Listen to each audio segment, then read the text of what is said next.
You may have built an entire life of accomplishments, raised a family, survived crises, gathered years of experience and hard-earned wisdom. But what if I told you that, even with all that, you might be behaving like a complete fool and not even realize it? The truth is, there are subtle, almost invisible signs that reveal when an older person is no longer wise, but has become insufferable. And it has nothing to do with age itself. It has everything to do with mindset, with the way you react to the world, with what you've stopped being willing to learn. What's most dangerous is that these signs can already be showing up in your daily life, in your tone of voice, in the way you shut down conversations, in how you dismiss things before understanding them, sometimes even in your silence. And if you're not paying attention, you could be slowly pushing away the people who care about you most, believing all the while that you're just being realistic. But here's the truth. The world didn't leave you behind. You just might have stopped walking with it. This video is not about pointing fingers. It's about opening eyes, because there's a way to recognize and reverse these patterns before they harden into your personality. Backed by science, grounded in real life, and delivered with honesty, what you're about to hear could not only improve your mental clarity and emotional health, it could rebuild the bridges that bitterness once burned. This isn't just about growing older. It's about staying alive, awake, relevant, and deeply connected to life. And you'll want to stay with me because the final sign I'm going to reveal is the most dangerous of them all. It doesn't show up in arguments. It doesn't make noise. But when it settles in, it silently begins to erase you, emotionally, mentally, socially. Most people don't even recognize it happening, but you will, before it's too late. So take a breath and stay open. Because maybe, for the first time in a long time, someone's going to say what you need to hear, not just what you want.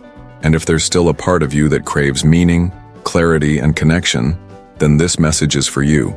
This might just be the spark you've been waiting for. You think you know everything. That belief is aging you, faster than any disease. There's a moment in every man's life, quiet, almost unnoticeable, when something dangerous begins to settle in. Not in the bones, not in the body, but in the mind. It starts when you stop asking questions, when you start believing that you've lived long enough to have all the answers. At first, it feels like wisdom, a lifetime of experience, stories, victories, and scars. You've seen things others haven't. You've survived what younger generations can't even imagine. But slowly, that experience turns into armor, and that armor, if you're not careful, becomes a prison. This isn't about intelligence. It's about a subtle, almost invisible form of arrogance, the kind that creeps in with age disguised as confidence. You start dismissing conversations before they even begin. You hear someone speak and already know how they're going to end their sentence. You watch the world change and say they don't know what they're doing.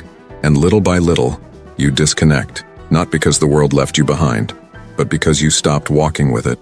You see, the most dangerous lie an older man can tell himself is this: I've got nothing left to learn. That sentence is poison, not just to your mind, but to your spirit. According to Harvard Medical School, learning new skills and exposing yourself to unfamiliar information is one of the few things scientifically proven to slow brain aging.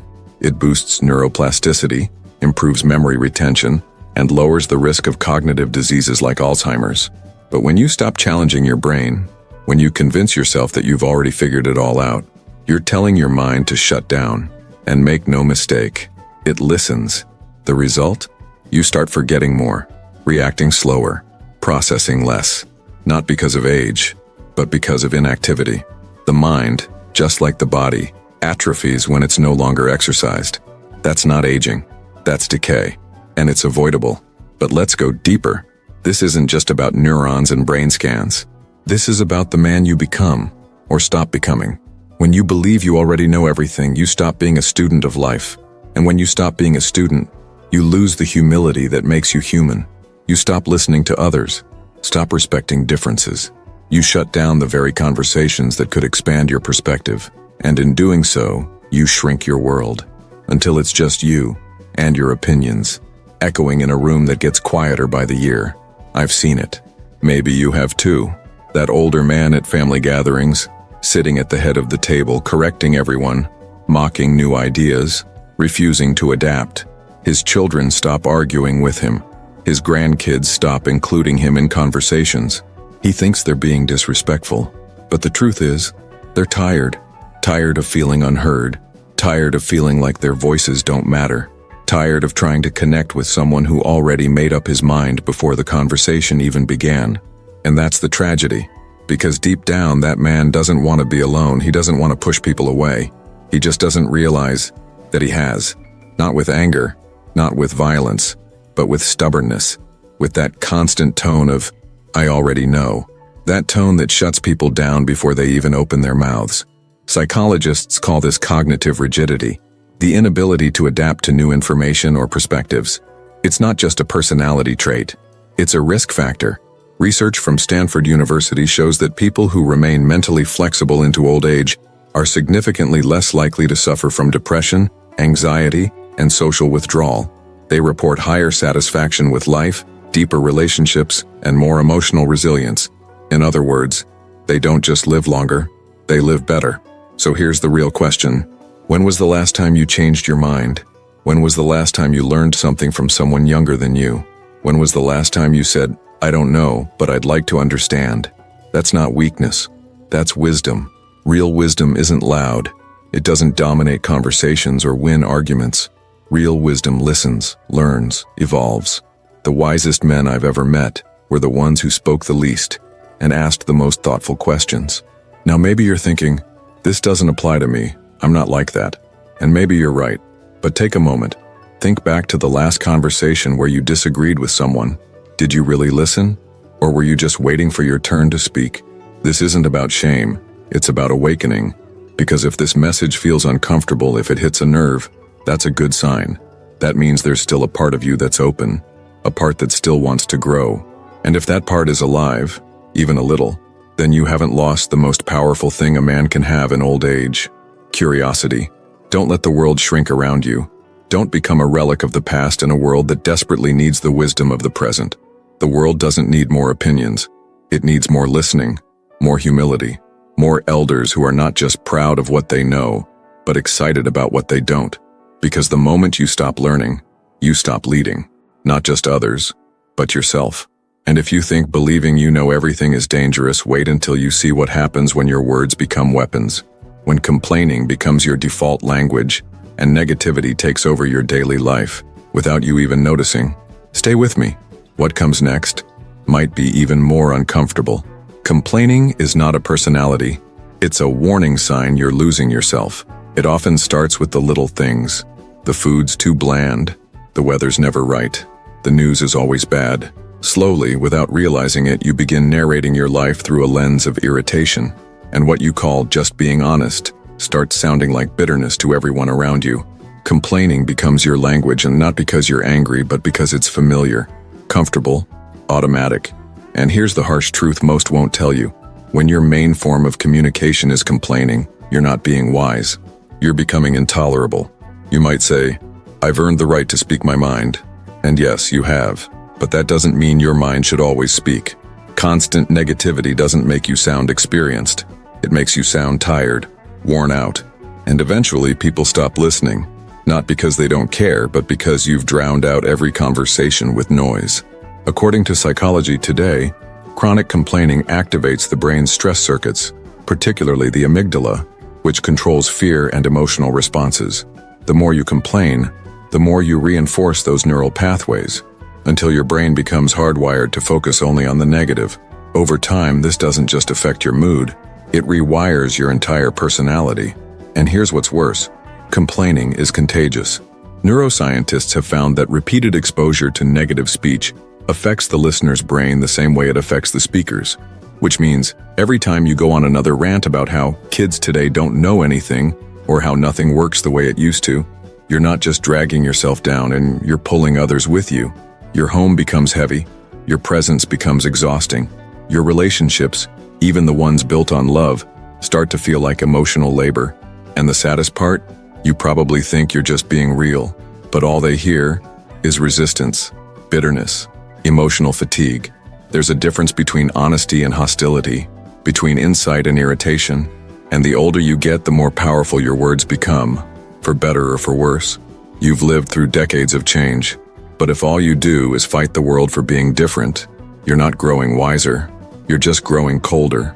But what if there's another way? What if, instead of noticing everything that's wrong, you trained your mind to notice what's right? Gratitude isn't just some feel-good philosophy. According to a study from the University of California, Davis, practicing gratitude regularly can reduce levels of cortisol, the body's main stress hormone, by up to 23%. People who intentionally express gratitude report better sleep, stronger relationships, and higher overall satisfaction with life, especially in older age. So maybe next time, instead of saying, "These kids are so disrespectful," you could say, "It's different now, and I'm curious about it." Maybe instead of complaining about your back pain, you acknowledge it, but also celebrate the fact that you're still here, still walking, still breathing. Because for all the things you've lost, there's still so much to appreciate, and the more you train your brain to see it, the more alive you'll feel. But if constant complaining creates emotional distance, the next signal creates an entirely different problem, one that cuts you off from the world in a far more literal way. And it starts with 5 deadly words. Technology is not for me. Rejecting technology doesn't make you strong, it makes you disappear.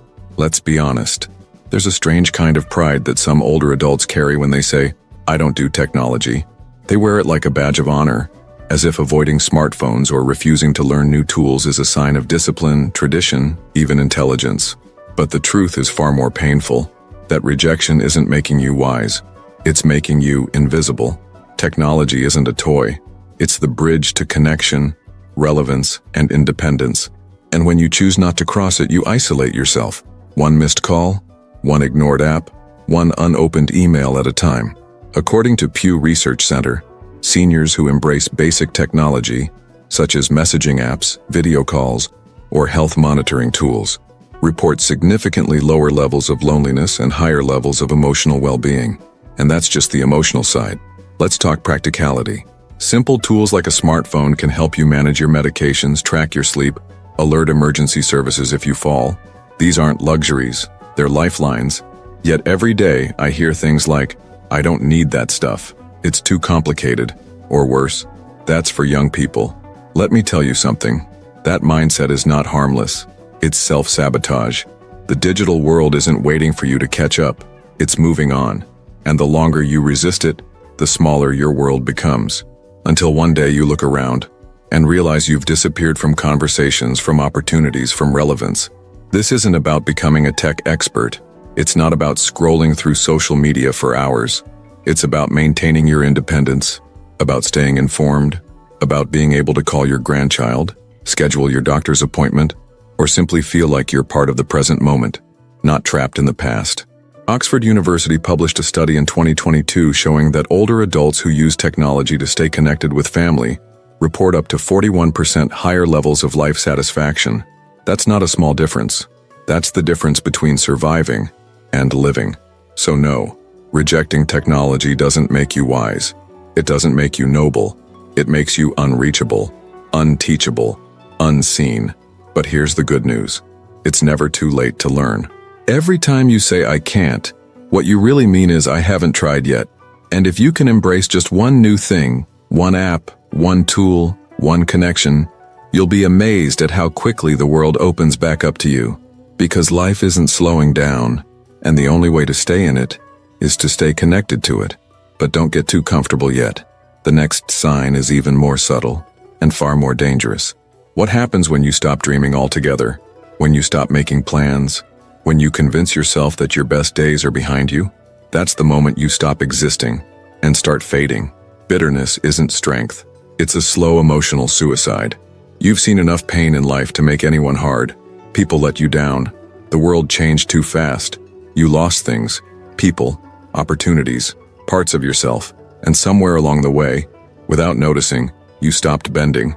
You stopped softening. You built walls where bridges used to be. And now, without realizing it, you wear your bitterness like armor. At first it feels like power, like you've finally stopped caring what people think. But let me tell you something most won't. Bitterness isn't power, it's poison. Silent, slow, and devastating. It creeps in during small moments. When you hold grudges a little longer than you should. When you assume everyone's out to disappoint you. When you look in the mirror and don't see the fire in your own eyes anymore. Bitterness isn't just something you feel. It becomes something you radiate, and the people around you, they feel it, they absorb it, and eventually, they walk away from it. According to research published in the Journal of Gerontology, emotional rigidity, the inability to forgive, to adapt, to empathize, is directly linked to loneliness, depression, and even early mortality. Yes, you heard that right. Staying angry for too long can literally shorten your life. But beyond the science, there's something deeper. Bitterness pushes away the people you love, not because they don't care, but because they can't keep trying to love someone who's always pushing them back. Let me ask you something. When was the last time you truly forgave someone? Not just said the words, but released it?